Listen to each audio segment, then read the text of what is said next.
Hello, all meditators, new and old, present and future. Welcome back to the Holistic Meditation YouTube channel, where we talk about how to meditate and some meditation tips and tricks. All right, so today's topic is part 4 actually of how to meditate in my How to Meditate series. We're going to talk about setting intentions for meditation. An intention is something that you prepare to do, something that you set forth for a specific task. An intention, as far as meditation goes, is really about what you want your practice to be for you. Meditation can have many different purposes. For example, it can serve the purpose of adding compassion for others into your everyday life, reducing the stress, including breathing techniques into your practice, healing, physical healing in the body and in the mind. It can serve to actually increase your concentration, increase your visualization, increase the strength of any of the 5 senses. And I want to indicate that all of these are purposes and intentions, and not necessarily looking at it from the perspective of what benefit do I want to get out of a meditation. Now, we all want to get benefits out of meditation, and that's the point of why we meditate. However, I want to recommend against focusing on a specific end goal, right? As in saying, after I meditate regularly, I want to have my anxiety cured, or I want to have my depression cured, and that's my end result. I want to eradicate, eliminate seeing meditation as something that ever has an end goal, because meditation has no end point. It's an everyday practice that there's no way that you can stop improving on your meditation. So if meditation is an everyday practice that you will never stop doing, and it will always reap more benefits, more benefits, there's always a way to level yourself up mentally. Because of that, there's no end goal. So again, I want to reiterate, these are intentions that we set rather than end goals. So, for example, my intention for my meditation and how I make my meditation my own is that I practice for one, spiritual reasons, to get closer with God, which it has done that for me, and also bring more awareness to myself. Meditation has helped me ground into my own knowledge of who I am, and it has allowed me to be a lot more confident in my life. I didn't always have an intention for my meditation practice when I started. I kind of developed it as I go. And you can set an intention right now for your everyday practice, and that intention can change months down the line, maybe 5 months, maybe 10 months, maybe years down the line. But the reason you want to set an intention is because meditation really is a tool, and any type of tool doesn't really have much purpose to it until we, as the human being practicing it, puts a purpose to it. We give all the tools that we use in life, we give them the power to do what we intend for them to do, right? Without us setting the intention or setting the purpose for what we're using, it really doesn't have one. So I want you to be mindful of setting that intention. And again, it doesn't have to be perfect or doesn't have to be set in stone, because like I said, in the beginning of my meditation journey, when I started meditating 2 years ago now, or more than 2 years ago now, I didn't really have an intention. I was just seeing what all benefits I could get out of it, which is totally acceptable as well. This is just something that will really help help make your meditation practice your own. I constantly get comments that the number one reason I think that people either fall off of meditating or they do it once or twice and then they don't really continue or follow up with their practice is a lack of consistency in knowing why they are meditating. Having a why, knowing your why, is one of the most important things that you can do with any single thing. Like when you go to work out, you know why you're working out, right? It's either, one of the most popular ways is like people want to lose weight, or they want to tone their body, or they want to do both, or they want to get bulky, right? Or they want to improve their heart health, etc. Those are intentions that every time you go to the gym, you're thinking about that intention, because you're thinking, okay, I'm going to frame my gym schedule or my split routine, or however you say it, I'm going to schedule that around my intent of going to the gym. What do I want out of working out? And that's how I'm going to even schedule my routine. So it's the same thing with anything you do, but especially with meditation. Anytime there's an intention, then you are better equipped to a more holistic path of whatever your intention of meditation encompasses for you in your life at that time. So I'll give you an example of how my intention helps keep me on track for my meditation practice. And again, a regular meditation practice is practicing meditation 20 minutes a day. 20 minutes in the morning and then 20 minutes in the evening.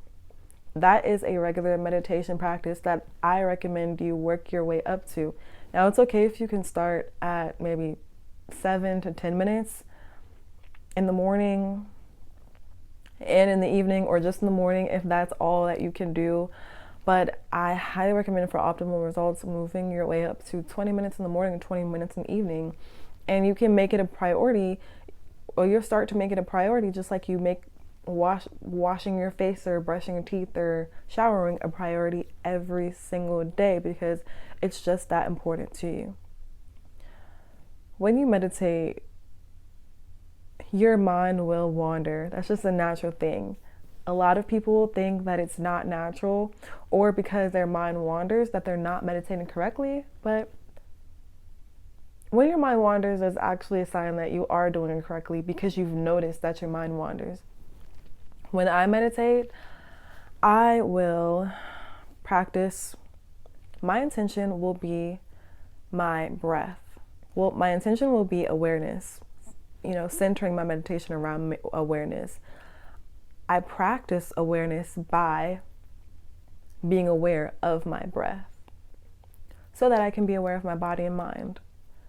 The breath is a symbolization in meditation, just in general. The breath is a symbolization of a mirror image of what goes on in your body and your mind. If you notice that, if you've ever had anxiety or a panic attack, when your mind starts racing, your heartbeat starts racing. Also, you start breathing heavier, right? That's because your heart rate, your blood pressure increases, you're in fight or flight stage.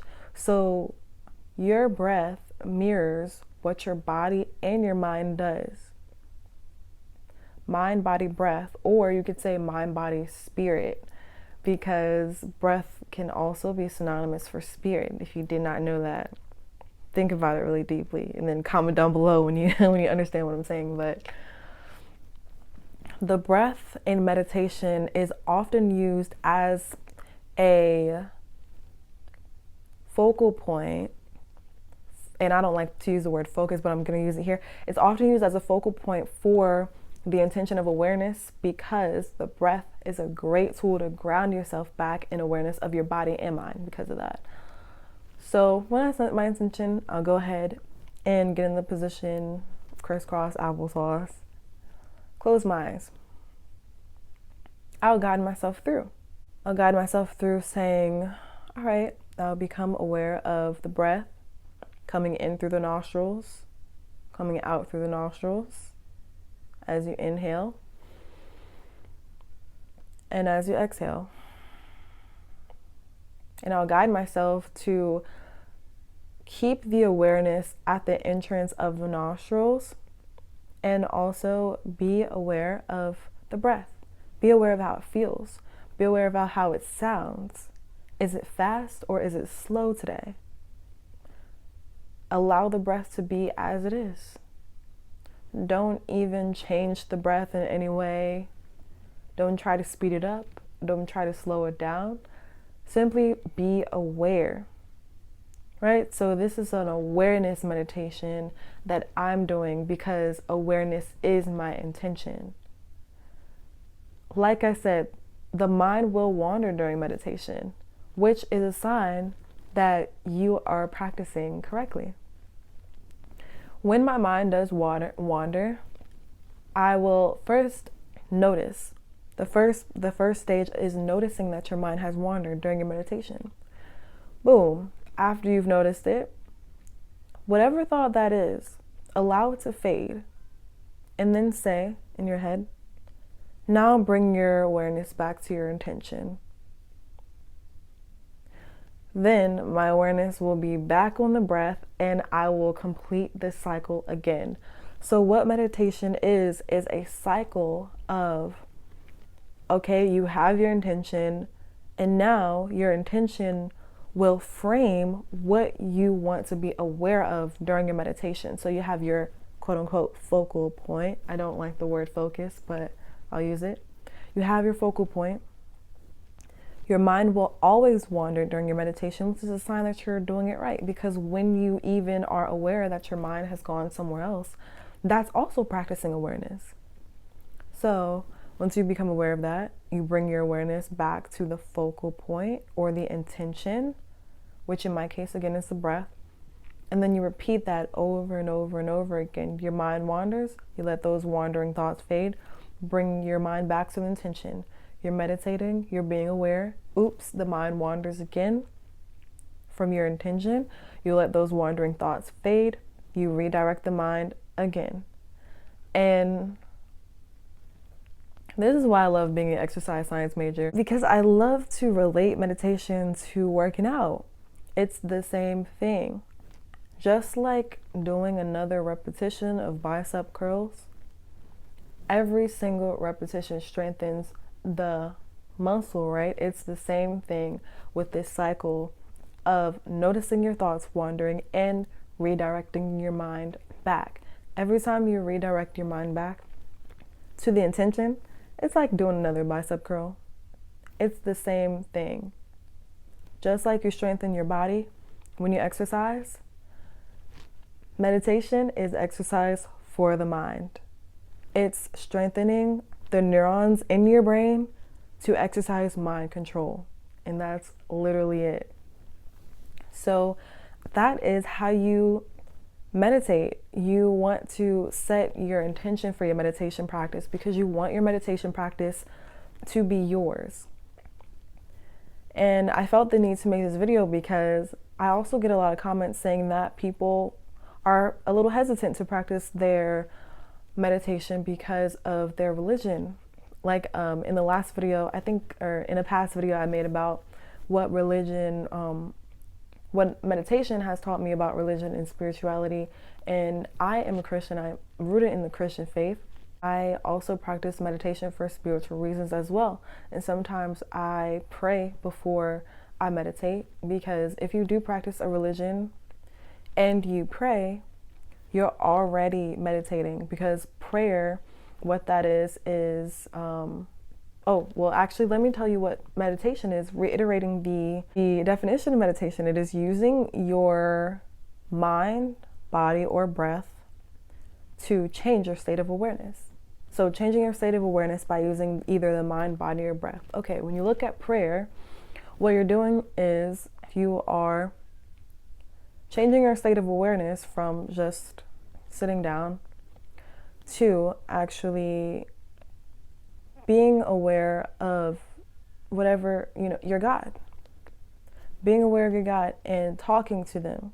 So it's a conversation. You're changing your state of awareness there. by using your mind, and then also by using your body, because most people when they pray, they either maybe they'll get down on their knees, maybe they'll sit crisscross, they'll even close their eyes, right? That's using your body. You even prayer position. So again, you're changing your state of awareness by using your mind, body, and breath. If you practice a religion, you're already meditating. It's just a different form of meditation that you probably didn't know was meditation, because what we see represented in the modern day is modern day meditation, or mostly what we see is mindfulness meditation. And so we see mostly a narrow point of view of meditation. So if you are, excuse me, a little apprehensive about meditating because of those reasons, be aware that meditation serves the purpose or serves the intent that you set. Again, meditation is a tool that doesn't have a purpose until you, as the practitioner, set that intention. So it does not go against anything that you practice. It does not go against your religion, because you are setting the practice. You're setting the intention and the purpose for it.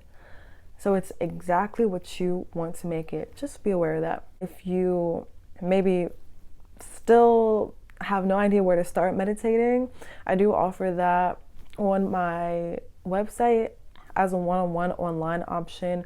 I do have a free consultation for you, 30 minutes, just to learn a little bit about you, and so you can learn a little bit about what you may need out of meditation. And so you can access that one-on-one consultation. The link is in the description box. Also, go ahead and subscribe to this channel so you can get notified every time I post a new video. If you like these videos, don't forget to leave a comment down below letting me know what video you may want to see next. I have a main YouTube channel, Holistic Flow. If you came from that YouTube channel, I appreciate you very much, but check that one out too. I also talk about my lock journey and how to live a more mindful life as well. So I really do hope this video has helped, and I hope you have a great rest of your day, and namaste. Bye-bye.